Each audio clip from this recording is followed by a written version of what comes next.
Hi, welcome to my channel. என்னோட வெயிட்டை maintain பண்ணக்கூடிய ஜேர்னியில் இப்போ சீசன் 1ல் நான் ட்ராவல் பண்ணிகிட்ருக்கேன். நீங்களும் என்ன மாதிரியே எந்த ஒரு சைடு எஃபெக்ட்டும் இல்லாமல் ஈஸியாக ஹெல்த்தியாக உங்களோட வெயிட் லாஸை குறைக்கணும் அப்படின்னு நினச்சிங்கன்னா ஸ்க்ரீனில் தெரியக்கூடிய வாட்ஸ்அப் நம்பருக்கு உங்களோட பெயர், வயசு, ஹைட்டு, வெயிட்டு டைப் பண்ணி அனுப்புங்க. உங்களுக்கு வேறு ஏதாவது மெடிக்கல் இஷ்யூ இருக்கா, டேப்லெட் எதுக்காவது எடுத்துக்கிறீங்களா அப்படின்ற டீட்டெயிலையும் சொல்லுங்கள். இந்த வெயிட் லாஸ் சேலஞ்சில் கலந்துக்கிறதுக்கு என்ன பண்ணணும் அப்படின்ற டீட்டெயில் கேட்டு நீங்களும் உங்களோட உடல் எடையை எந்த ஒரு சைடு எஃபெக்ட்டும் இல்லாமல் வர நியூ இயர்க்குள்ளே குறைச்சி ஹெல்த்தியான லைஃப் ஸ்டைல் வாழலாம்.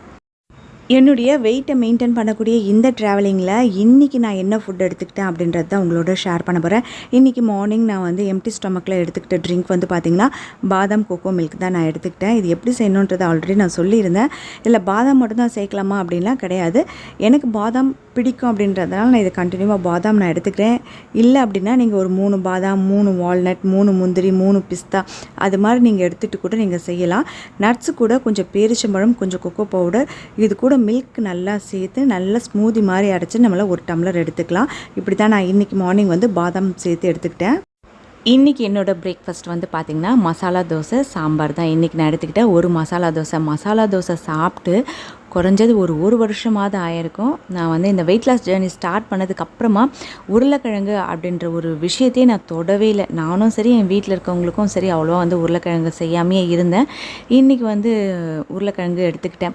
நீங்கள் கேட்கலாம், அப்போ இப்போ வெயிட் கெயின் ஆகாதா அப்படின்ட்டு. உருளைக்கிழங்கு சாப்பிடவே கூடாதுன்னெலாம் கிடையாது. நம்ம வெயிட் லாஸ் பண்ணுறோம் அப்படின்னும்போது உருளைக்கிழங்குன்னு எடுத்துக்கிட்டோம் அப்படின்னா அதில் மாவு சத்து ரொம்ப அதிகம். மாவு சத்து எவ்வளோக்கு எவ்வளோ நம்ம அதிகமாக எடுக்கிறோமோ அந்த அளவுக்கு நமக்கு வந்து வெயிட் லாஸ் ஆகாது. அதனால தான் நான் உருளைக்கிழங்கு அப்படின்ற ஒரு விஷயத்தையும் நான் எடுக்காமல் இருந்தேன். இப்போ நான் வெயிட்டை மெயின்டைன் பண்ண போகிறேன் அப்படின்னும்பொழுது ஒரு சில மாவு சத்தை நான் சேர்த்துக்கிட்டேன்னா தான் என்னோடய உடம்புக்கு கொஞ்சம் எனர்ஜி இருக்கும். அப்படின்றதுனால உருளைக்கிழங்கு நான் கொஞ்சமாக சேர்த்துக்கிறேன். இன்றைக்கி வந்து ஒரு மசாலா தோசை, ஒரு 50 கிராம் இருக்கிற மாதிரி சாம்பார் நான் எடுத்துக்கிட்டேன். என்னோடய பிரேக்ஃபாஸ்ட்டுக்கு ஒரு 11 மணி அளவில் கரும்பு ஜூஸ் ஒரு டம்ளர் எடுத்துக்கிட்டேன். இன்றைக்கி என்னோடய லஞ்ச் வந்து பார்த்திங்கன்னா 100 கிராம் ரைஸ் எடுத்துக்கிட்டேன். கோவக்காய் குழம்பு ஒரு 100 கிராம் எடுத்துக்கிட்டேன். கோவக்காவோடு சேர்த்த மாதிரி ஒரு 100 கிராம் எடுத்துக்கிட்டேன். கேரட், பீன்ஸ், பருப்பூசலி பண்ணியிருந்தேன். அது ஒரு 150 கிராம் எடுத்துக்கிட்டேன். இதுதான் இன்றைக்கி என்னோடய லஞ்சாக இருந்தது. பெரும்பாலும் கோவக்காயில் வந்து பார்த்திங்கன்னா கிரேவி தான் நிறைய பேர் செய்வோம். குழம்பும் செஞ்சு பாருங்கள், ரொம்ப டேஸ்ட்டாக இருக்கும். கத்திரிக்காய் குழம்பு எப்படி இருக்குமோ அதே மாதிரி டேஸ்ட்டில் இருக்கும். கண்டிப்பாக செஞ்சு பாருங்கள். மார்க்கெட்டுக்கு போகணுன்னு வச்சுக்கோங்களேன், அதில் இந்த கோவக்காய், கோஸு இதெல்லாம் ரொம்ப ரேட்டு வந்து கம்மியாக இருக்கும். என்ன காரணம் அப்படின்னு பார்த்திங்கன்னா, இந்த 2 வெஜிடேபிளுக்கும் டேஸ்ட்டுன்னு தனியாக கிடையாது. நார்மலாக கேரட் சாப்பிட்டோன்னு வச்சுக்கோங்களேன், ஸ்வீட்டாக இருக்கும். பீட்ரூட்டும் கொஞ்சம் ஸ்வீட்டாக இருக்கும். ஒவ்வொரு வெஜிடபிளுக்கும் ஒவ்வொரு சுவை மாதிரி இருக்கும். ஆனால் இந்த கோஸ் ஆகட்டும், கோவக்காவாகட்டும் அவ்வளோ டேஸ்ட்டுன்னு தனி கிடையாது. அதனாலேயே வந்து நிறைய பேர் இதை வாங்க மாட்டாங்க. ஆனால் இது உடம்புக்கு அவ்வளோ ஹெல்த்தி. முக்கியமாக வெயிட் லாஸ் பண்ணணும் அப்படின்னு நினைக்கிறவங்க, ஃபேட் அதிகமாக சேரக்கூடாது அப்படின்னு நினைக்கிறவங்க கண்டிப்பாக இந்த 2 வெஜிடபிளை அடிக்கடி உங்களோட உணவில் சேர்த்துக்கிறது ரொம்ப நல்லது. இன்றைக்கி ஈவினிங் ஸ்நாக்ஸுக்கு ஒரு 5 பேரிச்சம்பழம் எடுத்துக்கிட்டேன். இன்றைக்கி என்னோடய நைட்டு டின்னர் வந்து பார்த்திங்கன்னா சிறுபருப்பு தோசை, அதாவது ஸ்ப்ரவுட் சொல்லுவாங்க இல்லையா, பச்சை பயிறு இல்லாமல் நார்மலாக அந்த தோல் நீக்கப்பட்ட அந்த சிறுபருப்பு தோசை வந்து ஒன்று எடுத்துக்கிட்டேன். இது வந்து எப்படி செய்கிறது அப்படின்னு பார்த்திங்கன்னா, இப்போ ஒரு ஆளுக்காக நீங்கள் செய்யணும் அப்படின்னா நல்லா ஒரு கைப்பிடி இருக்க மாதிரி சிறுபருப்பை ஊற வச்சுட்டு அதுக்கப்புறம் அது நல்லா ஊறினதுக்கப்புறமா மிக்ஸி ஜாரில் போடும்பொழுது கூட வந்து கொஞ்சம் தேங்காய் திருவல், ஒரு பச்சை மிளகா, ஒரு துண்டு இஞ்சி, கொஞ்சம் வெங்காயம் சேர்த்து நல்லா பேஸ்ட்டை அரைச்சிட்டு தேவையான அளவு உப்பு போட்டு கலந்துக்கோங்க. இது அப்போவே புளிக்காததுனால கொஞ்சம் தயிர் சேர்த்துக்கிட்டீங்க அப்படின்னா புளிப்பாக இருக்கும் சாப்பிட்றதுக்கு. அதை நீங்கள் தோசை போட்டு நீங்கள் எடுத்துக்கலாம். ரொம்ப டேஸ்டியாக இருக்கும். வெயிட் லாஸ் பண்ணுறவங்களுக்கு கண்டிப்பாக உபயோகமாக இருக்கும். ஏன்னா அப்போ நீங்கள் வந்து ரைஸ் கண்டென்ட்டை வந்து தவிர்க்கணும் அப்படின்னு நினைக்கும்பொழுது இது மாதிரி சிறுபருப்பு தோசை நீங்கள் செஞ்சு சாப்பிட்லாம். இன்றைக்கி மார்னிங் வச்ச சாம்பார் இருந்தது, அதை இந்த தோசை கூட வச்சுட்டு இன்றைக்கி என்னோடய டின்னரை ஒரு 6:30 மணிக்காக நான் முடிச்சுட்டேன். காலையில் எப்பவும் போல் ஒரு 1/2 hour என்னோடய ஒர்க் அவுட் பண்ணேன். இதுதான் இன்றைக்கி என்னோடய வெயிட்டை மெயின்டைன் பண்ணக்கூடிய அன்றைக்கி நான் எடுத்துக்கிட்ட ஃபுட்டாக இருந்தது. நீங்கள் உங்களோட உடல் எடையை குறைக்கணும் அப்படின்னு நினைக்கும் பொழுது எப்படி ஹெல்த்தியாக குறைக்கிறீங்களோ அதே மாதிரி ஒரு சிலர் நான் உடல் எடையை ஏறணும் அப்படின்னு நினைக்கிறவங்க ஹெல்த்தியாக உங்களோட உடல் எடையை ஏற்றுங்க. ஏன்னா நிறைய பேர் என்ன தவறாக நினைக்கிறாங்கன்னா, நல்லா சாப்பிட்ட உடனே படுத்து தூங்கணும் அப்படின்னா உடம்புல நல்லா வெயிட் ஏறும். அப்படி இல்லைனா டெய்லி பிரியாணி சாப்பிட்லாம், டெய்லி பர்கர் சாப்பிட்லாம், நமக்கு கிடைச்ச பொருளெல்லாம் கிடைச்ச டைமுக்கு அன்லிமிட்டடாக சாப்பிட்டோம் அப்படின்னா தன்னால் வெயிட் கெயின் ஆக போய் இது என்ன ஒரு பெரிய விஷயமா, வெயிட் லாஸ் பண்ணுறது தாங்க ரொம்ப கஷ்டம் அப்படின்னு தப்பாக நினைக்கிறீங்க.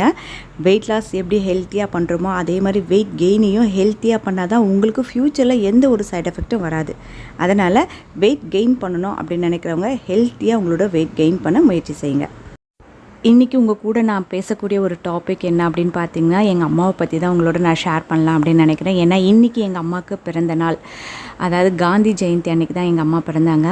எங்கள் தாத்தா பாட்டிக்கு 4 வருஷமாக குழந்தை இல்லாமல் பிறந்தவங்க தான் என்னுடைய அம்மா. அவங்களோட பேர் வந்து பார்த்திங்கன்னா ஆதிலக்ஷ்மி. ஆனால் காந்தி ஜெயந்தி அன்றைக்கி பிறந்ததுனால காந்திமதி அப்படின்னு 2வது பேரும் வச்சாங்க. ஆனால் ஆதிலக்ஷ்மின்னு யாருமே கூப்பிட மாட்டாங்க, காந்தி அப்படின்னு தான் கூப்பிடுவாங்களே.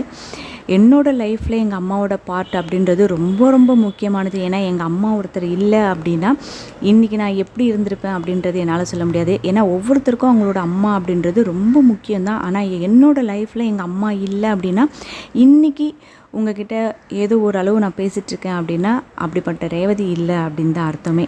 அந்த அளவுக்கு எங்கள் அம்மா வந்து என் லைஃப்பில் ரொம்ப ரொம்ப இம்பார்ட்டண்ட்டான ஒரு இடத்துல இருக்கக்கூடியவங்க. ஏன்னா அவங்க லைஃப்பில் நிறைய கஷ்டங்கள் பட்டாங்க. ஆனால் அந்த கஷ்டங்கள் நான் படக்கூடாது, எந்த அளவுக்கு எனக்கு மோட்டிவேட் பண்ணணுமோ அந்த அளவுக்கு எனக்கு மோட்டிவேட்டாக இருந்து செயல்படுத்தினவங்க என்னுடைய அம்மா தான். இவங்க தான் என்னுடைய அம்மா அப்பா. என்னோடய கல்யாண டைமில் அவங்க ரொம்ப சந்தோஷமாக இருந்தாங்க. அதனால தான் இந்த வீடியோ உங்களோட நான் ஷேர் பண்ணுறேன். என்னோடய முதல் ஃப்ரெண்டு யாருன்னு பார்த்திங்கன்னா எங்கள் அம்மா தான். எங்கள் அம்மாக்கிட்ட எந்த ஒரு விஷயத்தையும் மறைக்க மாட்டேன். எதுவாக இருந்தாலும் எங்கள் அம்மாவோட ஷேர் பண்ணுவேன். அதே மாதிரி எங்கள் அம்மா என்னை வந்து மோட்டிவேட் பண்ணுறதுல அவங்கள மாதிரி ஒரு ஆள் கிடையவே கிடையாது. ஏன்னா அது மாதிரி நான் யாருமே அவ்வளோ பார்த்தது கிடையாது. அந்த அளவுக்கு எனக்கு வந்து மோட்டிவேட் பண்ணுவாங்க. நானும் எங்கள் அம்மா மாதிரி இருக்கணும் அப்படின்னு சொல்லிட்டு நிறைய முறை முயற்சி செஞ்சுருக்கேன். ஆனால் ரொம்ப கஷ்டங்க. ஆனால் அவங்கள மாதிரி சுறுசுறுப்பாக என்னால் இது வரைக்குமே இருக்க முடியல. ஏன்னா காலையில் 3 மணிக்கெலாம் எழுந்தாங்க அப்படின்னா முதல்ல வீட்டை ஃபுல்லாக க்ளீன் பண்ணுவாங்க. டெய்லி வீட்டை துடைப்பாங்க. கிச்சன் வந்து பார்த்திங்கன்னா அவ்வளோ க்ளீனாக இருக்கும். ஆனால் என்னால் அந்த அளவுக்கு மெயின்டைன் பண்ண முடியல. அதே மாதிரி காலையில் துளசி பூஜை பண்ணுறதுலேருந்து பூஜை பண்ண போனாங்க அப்படின்னா ஒரு மணி நேரம் அப்படி பூஜை பண்ணிகிட்ருப்பாங்க. அவ்வளோ அழகாக பாடுவாங்க. எனக்கு அவ்வளோலாம் அழகாக பாட வராது. ஏன்னா எங்கள் அம்மா பாடுறதை கேட்கும்போது ரொம்ப இனிமையாக இருக்கும். அதே மாதிரி ஒரு ஸ்லோகம் சொல்கிறதும் வந்து பார்த்திங்கன்னா அவ்வளோ சரளமாக சொல்லுவாங்க. ஒரு ஐயர் வீட்டில் எப்படி ஸ்லோகம் சொல்லுவாங்களோ அது மாதிரிலாம் சொல்லுவாங்க. எனக்கெல்லாம் சுத்தமாக வராது.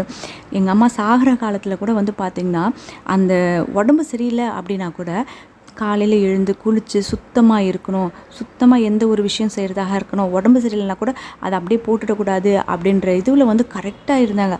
ஆனால் அது மாதிரிலாம் என்னால் செயல்படுத்த முடியுமா அப்படின்னு நான் நிறைய முறை ட்ரை பண்ணியிருக்கேன். ரொம்ப கஷ்டங்க. அவங்கள மாதிரி இருக்கிறது ரொம்ப ரொம்ப கஷ்டம். ஆனால் முடிஞ்ச அளவுக்கு எங்கள் அம்மா எனக்கு எப்படி மோட்டிவேட் பண்ணாங்களோ அதே மாதிரி என் பசங்களுக்கு நான் மோட்டிவேட்டாக இருக்கணும். ஏன்னா எங்கள் அம்மா கிட்ட கற்றுக்கிட்ட ஒரு சில நல்ல விஷயங்களை என் பசங்களோட ஷேர் பண்ணோம் அப்படின்றதுல நான் ரொம்ப உறுதியாக இருக்கேன். அது மாதிரி தான் இது வரைக்கும் என் பசங்களோட நான் வந்து பழகிட்டு வரேன். அதுக்கு முக்கிய காரணம் வந்து பார்த்திங்கன்னா எங்கள் அம்மா தான்.